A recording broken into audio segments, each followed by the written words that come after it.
Good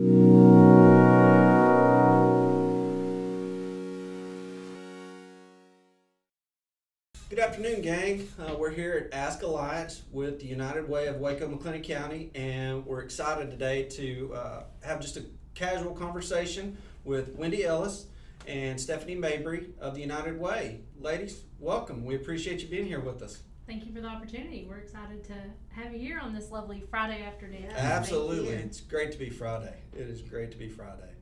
Well, ladies, if you wouldn't mind, just give a quick intro of what you do here and how long you've been here, and just any other background you'd like to share with us. Do you want to go first? Sure, I'll be happy to go first. So I've been with the organization for 2 years now, and I oversee our fundraising and marketing efforts, communications, PR.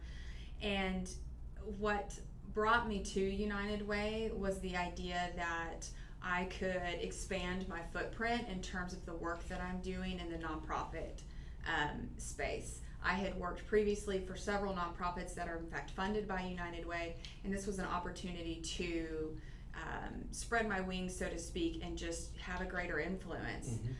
I'll let Wendy talk about sort of the nuts and bolts of what United Way does, but that's sort of my background and what brought me here. Good deal. Thank you.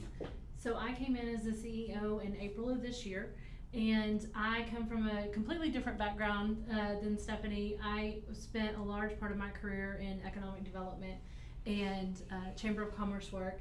And what I love about United Way is that we are the bridge between the for-profit and nonprofit sectors, and we're able to connect resources to the need and where they are needed most in our community. And Gotcha. so that was what really attracted me to the job, was because it does tie in with a lot of what I had done in economic development when we look at quality of life issues and job creation and wealth, building wealth in the community. Because when we can utilize those resources to their maximum effectiveness, then we can raise the quality of life for everyone. And Sure. so that's the exciting part for me.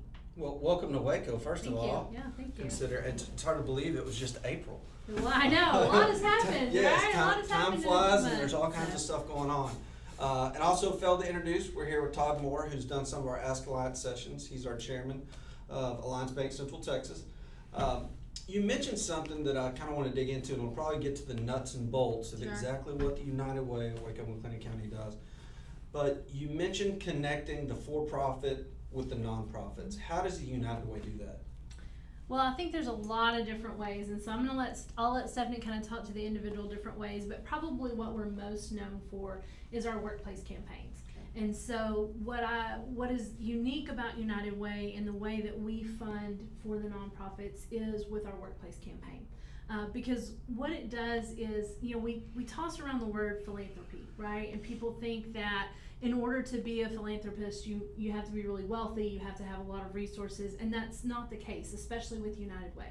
Because philanthropy is truly just care and concern for the well-being of others, and showing that concern through a gift of a generous donation. And generous is different by Sure. definition for anybody and whatever resources they have available to them. And so what we are able to do through our workplace campaign is we connect the employees in a business with an opportunity to give and be part of the philanthropic community in Waco. And we currently have 43 different nonprofits that are eligible to receive funding through United Way, either through grants or through designations in the giving process. And so when Stephanie talks about expanding the footprint, that's what we mean, because we work with programs that improve quality of life and health and education, financial stability, and safety net services. So we get to kind of touch and be part of all of those missions versus having one very specific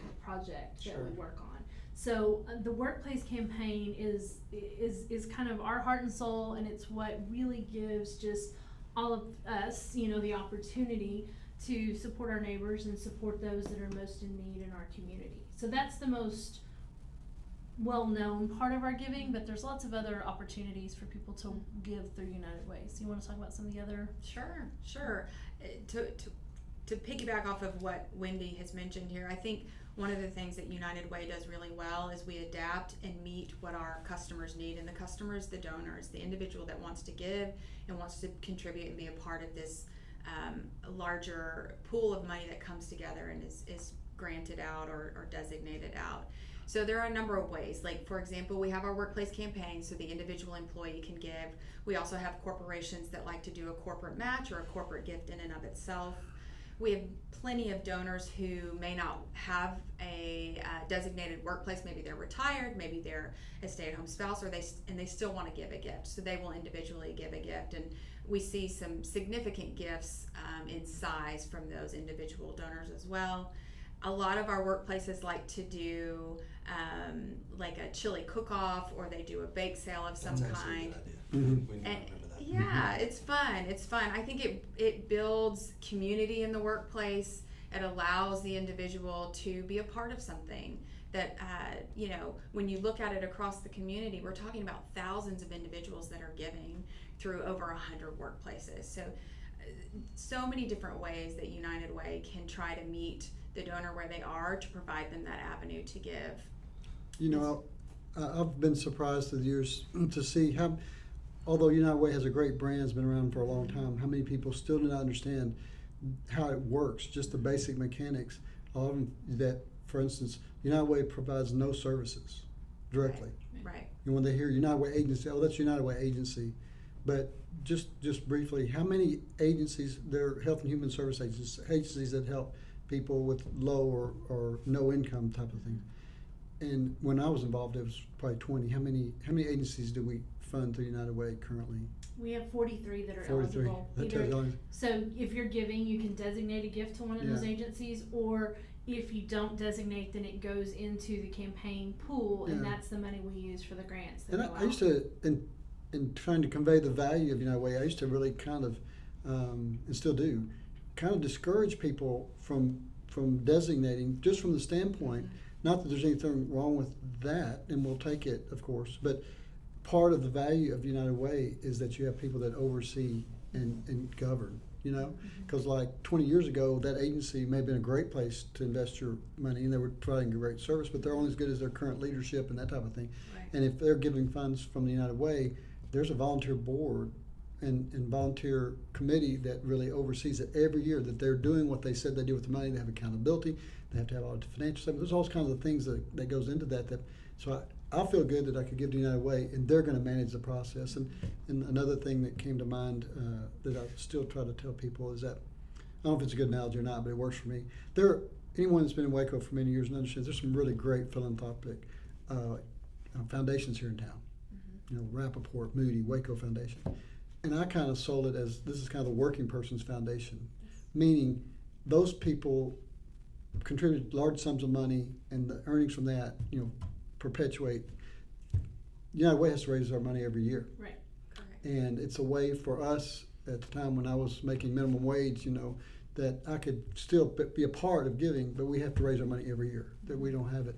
It's part of that. And the corporate campaign or the company campaign is the best way to do it. It used to be the highest percentage of the budget each year. It's still of the total funds United Way comes in, I mean, it's 70 or 80%, I would bet. I don't know. At least, yes. Yeah, it's a big part. So, It is. and I found it's always really nice to see that the people that give are the ones that are really, that are more those hourly, what was the designation when you contribute 1 hour per month? A fair share. Fair share gift, yeah. It was always good to see those folks, when we were making $10 an hour, that we contributed $10 a month, and that's where, and feel good about it, because that's where the bulk of the campaign came from, That's what I love about it too, is because it does bring in everyone, right? And it gives Yeah. everybody an opportunity to give where they're comfortable. And then I do think that is one of, for the business side, right? So we provide funds to help other nonprofits provide services in town.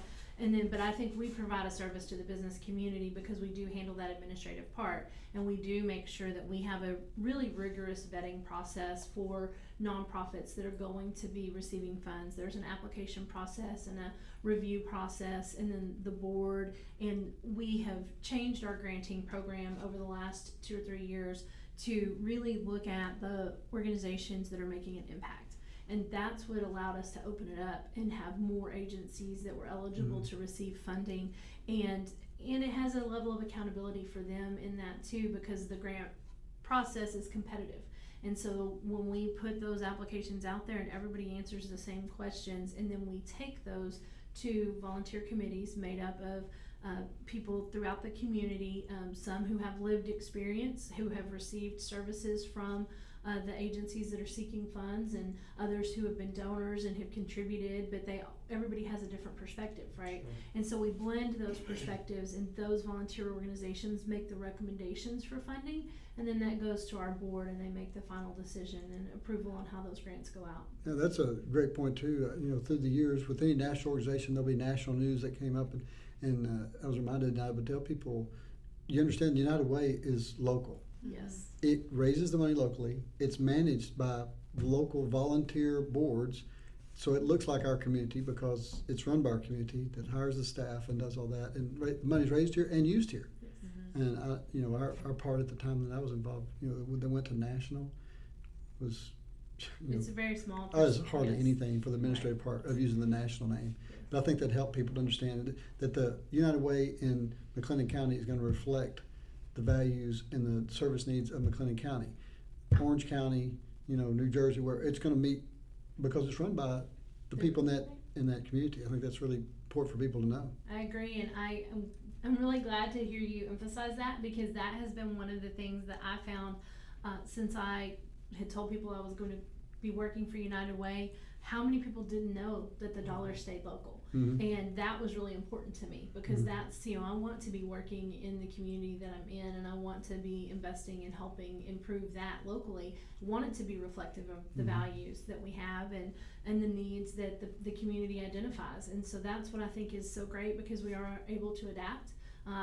Last year being an example, we stepped in as one of the many organizations to help with the COVID relief funds that went out into the community. And so because of the administrative process we have set up with the workplace campaign and how we handled those dollars already, we were able to very quickly adapt, be able to bring those dollars in-house, put them back out into the community, and we put out 100% of what was raised went back out into the community. There were no administrative funds taken out of any of that. And when those monies went to the agencies, it was with the directive, 100% of this goes to your clientele, your people that need services. You don't keep an administrative fee either. Yeah. And so 100% of that money went out into the community, and we're really proud of that and how quickly we were able to kind of help pull that together and provide that service in the community and get those funds out to Well, the by any measure, if you look at that, as far as nonprofits, if you look at their administrative and fundraising costs as compared to what goes out, United Way has really been efficient on that. And at one time I know it was 10 or 12% or some number, but you compare it to other, they're really conscious, and the board's really conscious, and the staff's really conscious of keeping that percentage as small as you can for fundraising, administrative, and governance. It's very valuable. Whatever that percentage is, it's very valuable, because that governance makes all the difference in the money that goes out. But, Absolutely. Yeah. So, Stephanie, if you would, since you're on the fundraising side, Sure. we've done lots of conversation about the outflow of the money, where it goes, the 43 nonprofits, Sure. locally vetted, all of that great stuff that takes place in our community. So let's talk about where the money comes from, Sure. and how it gets there, and how big is that pie that Todd's alluding to, whereas the administrative piece is only 8 to 10%, and I'm pulling that number out of the air. So what's the dollar amount that the workplace campaigns, that the individual donors, what does that number look like for Waco, McLennan County? Sure. So we've been around for 98 years, and since that time, we've raised over $100 million locally in this community. And the way in which we do that is through our campaign cabinet, which Tanner, you sit on and serve in that way. And what that is it's a group of volunteers who have networks in the community and are willing to leverage those contacts and those networks that they have to help us bring in dollars. We know that more often than not, people give to people, and so we train up those campaign cabinet members to be able to speak about the work and the impact that we as an organization are making, and they use those talking points, so to speak, to talk about the work with those that they know. And so every year we look at, of course, we want to retain the companies that do give, and then we want to grow, and we want to recruit new relationships and new contributors, and in turn put more money back out into the community each year. So we're looking at last year, we have followed along with our average rate and have put over $1 million into the community. And as Wendy mentioned, last year was so critical with COVID being what it was, and that COVID response fund itself raised over $200,000. Wow. And so that was dollars that went directly into the hands of individuals and families. And we're only as strong as the people that support us, and this community has shown its strength and its commitment to the work year over year. Absolutely. So being pretty close to the campaign fundraising efforts, and knowing, how fast the turnaround time was last year during the heat of COVID, Right. and just the outpouring of those funds. Give us a little bit of background on how that came to fruition, because it was outside the scope of Sure. what the United Way of Waco McLennan County does, to a certain degree, but it was still money going into the community. Sure. So you want to give us a little bit of background on, I know it turned around fast. Right. Sure, I'm happy to speak to that.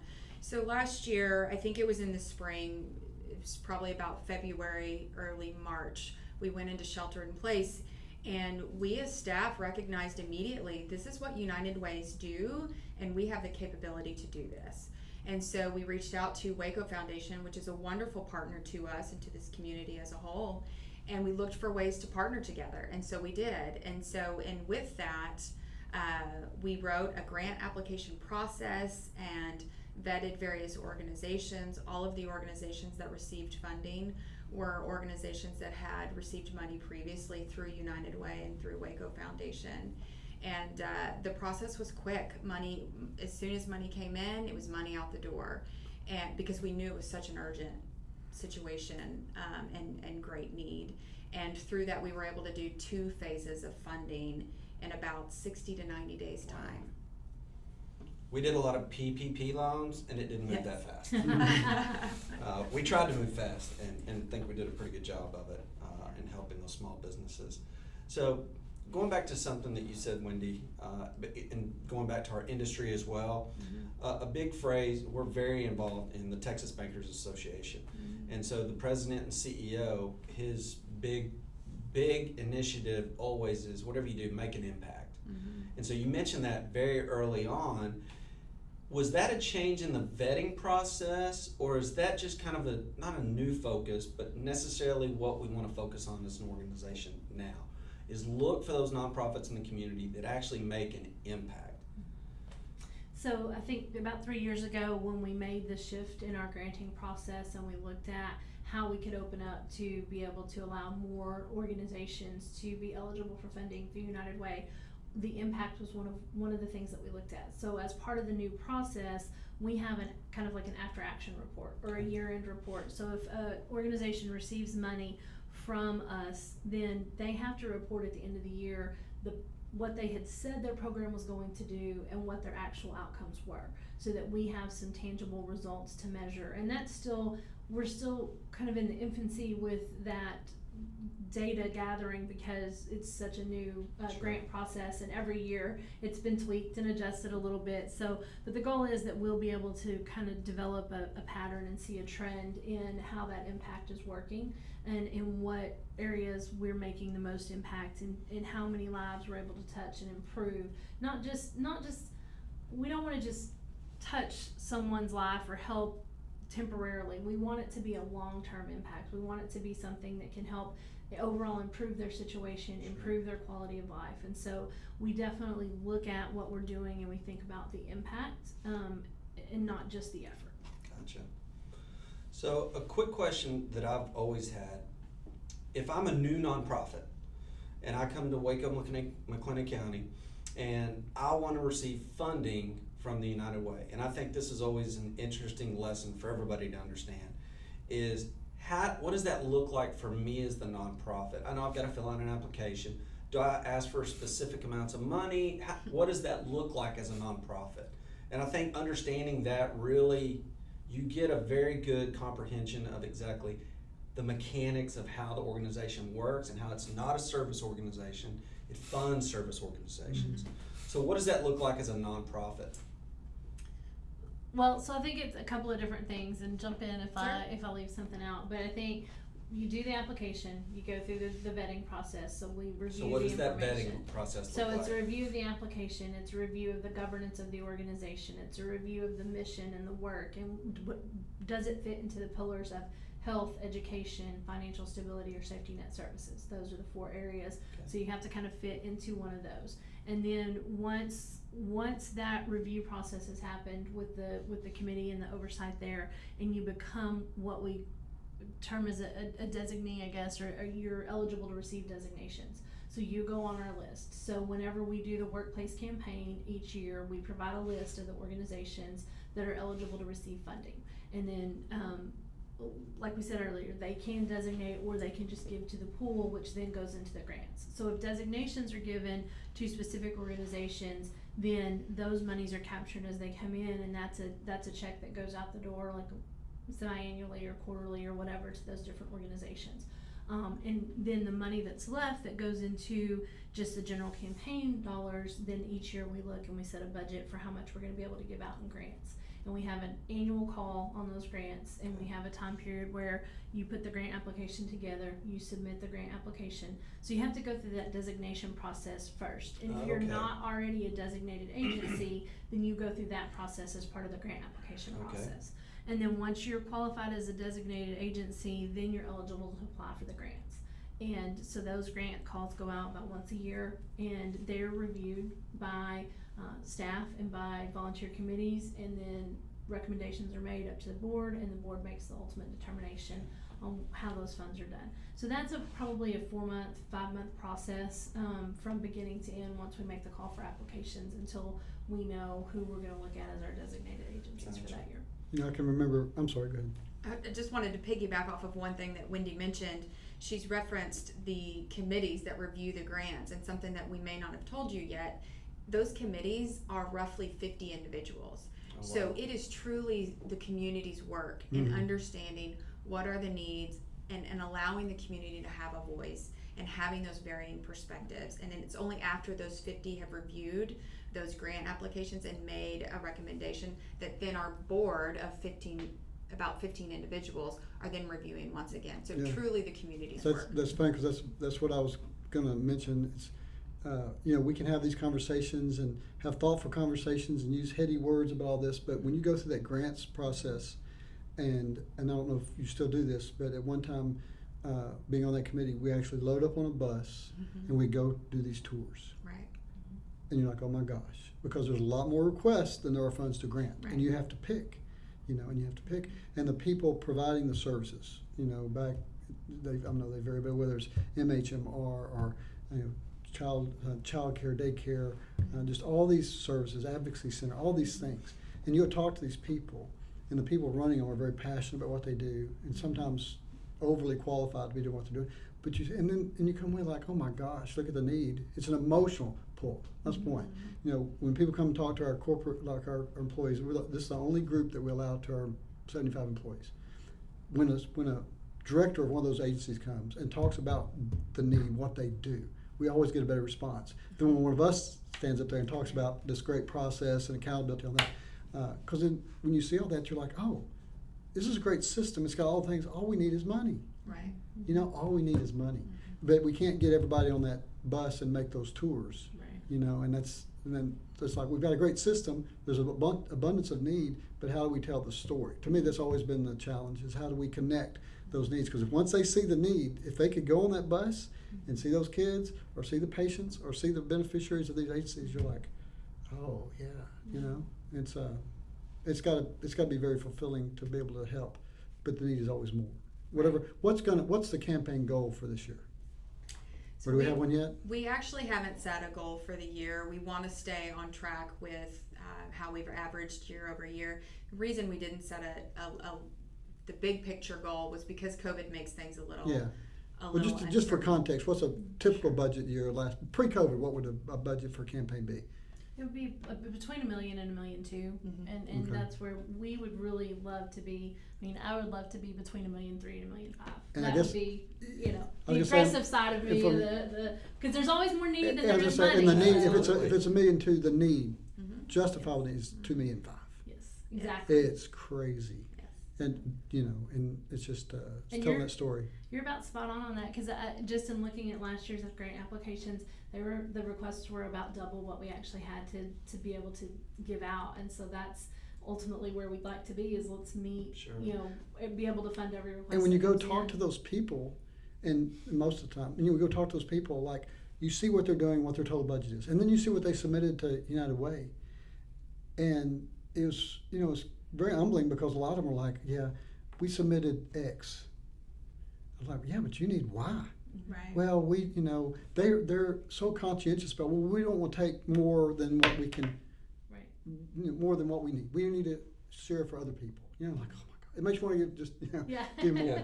They Do more do, for them. and what our nonprofits are able to accomplish with the little limited amount of resources Yeah. that they each have. I mean, some of them do amazing things on shoestring budget, and that's what just makes you want to Yeah. work that much harder. And that's why we get out there every year and we do what we do, because of the way we raise the money, and because we do it every year. If United Way wasn't here and we weren't doing that, that's over $1 million in philanthropic giving that would just be lost to the community. Yeah, I mean, if it wouldn't come in. If you weren't here, there would be a black hole in the community. Like, who's doing that? Because no one else is doing that. Right. That's a great analogy and a great way to look at it, because it is, we already know, especially like with mental health issues and different things along those lines, there aren't enough service providers as it is. And so if we don't have the resources going to support the ones that are there, the problem just intensifies. And so that's what, we want to be able to help grow those service providers and help put more resources out there, but we also want to make sure that we don't lose ground. Yeah. In especially in the last couple of years, because we haven't been able to do the in-person tours in 20 and 21 because of COVID. Not all of our agencies are available to do that, and it's kind of Sure. hard to put everybody together. So we will resume that. I'm hopeful next year, and because it has such an impact, and that's one of the things that I love about what we do and how we do it, is reaching out to those nonprofits, and they are the spokespeople for United Way. I mean, they help us tell our story better than we can. One other plug I haven't heard anyone speak of recently that people need to be reminded of is, even if you can't give a lot, like you're not in a place in your career where everyone can give a proportionate amount, and that's the cool thing about United Way.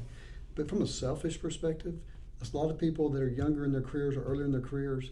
It's a great place to volunteer, not only here, but some of these United Way agencies that they serve, because you may not be at a point where you're in the room making a lot of decisions for your industry or business, and you think you can contribute more, but a great place to hone those skills is volunteer at some place.